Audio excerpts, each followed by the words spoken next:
இந்தியாவில் நடப்பது ஐபிஎல் இல்ல, ஃபிக்சிங் லீக். இந்த ஆதாரம் போதாதா? முன்னாள் பாகிஸ்தான் வீரர் பதிவு.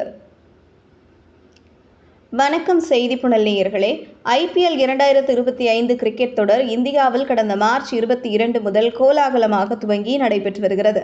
உலகின் நம்பர் 1 பிரீமியர் லீக் T20 தொடரான இந்த தொடரில் 10 அணிகள் கோப்பையை வெல்ல பல பரீட்சை நடத்தி வருகின்றன.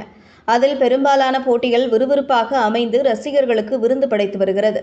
டெல்லி ராஜஸ்தான் போட்டி சூப்பர் ஓவர் வரை சென்று ரசிகர்களுக்கு விருந்தளித்தது. அந்த சூழ்நிலையில் ராஜஸ்தான் அணி லக்னோவுக்கு எதிராக கடைசி ஓவரில் வெறும் 9 ரன்கள் அடிக்க முடியாமல் தோற்றது. அந்த போட்டியில் ராஜஸ்தான் அணி மேட்ச் பிக்சிங் செய்து வேண்டுமென்றே தோற்றதாக ராஜஸ்தான் வாரியத்தின் நிர்வாகி ஜெய்தீப் பிகானி விமர்சித்தார். எனவே அது பற்றி விசாரணை தேவைப்படுவதாகவும் அவர் விமர்சனம் செய்தார். இருப்பினும் ஒரு பந்தில் வெற்றி மாறக்கூடிய ஐபிஎல் தொடரில் அது சாதாரண தோல்வி என்றும் ராஜஸ்தான் அணி நிர்வாகம் பதில் கொடுத்தது. எனவே அந்த அடிப்படை ஆதாரமற்ற விமர்சனம் போல தாங்கள் மேட்ச் பிக்சிங் எதுவும் செய்யவில்லை என்றும் ராஜஸ்தான் நிர்வாகம் தெளிவுபடுத்தியது.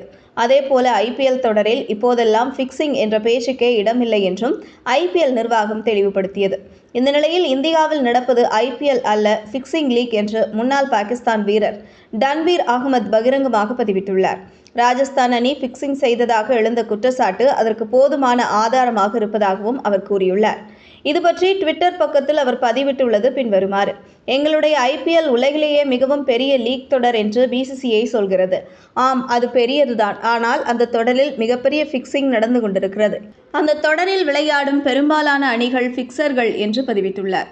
அதை பார்க்கும் இந்திய ரசிகர்கள் 90களிலேயே விதவிதமாக பிக்சிங் செய்து நாட்டுக்காக விளையாடிய பாகிஸ்தானை சேர்ந்த நீங்கள் ஐபிஎல் பற்றி பேசக்கூடாது என்று பதிலடி கொடுக்கின்றனர்.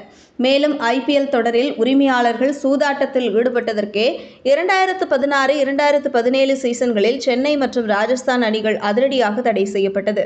அந்த வகையில் பிசிசிஐ பிக்சிங்கை எப்போதும் அனுமதிப்பதில்லை என்றும் ரசிகர்கள் பதிலடி கொடுப்பது குறிப்பிடத்தக்கது. இதுபோன்ற செய்திகளை தெரிந்து கொள்ள செய்தி புனலுடன் இணைந்திடுங்கள்.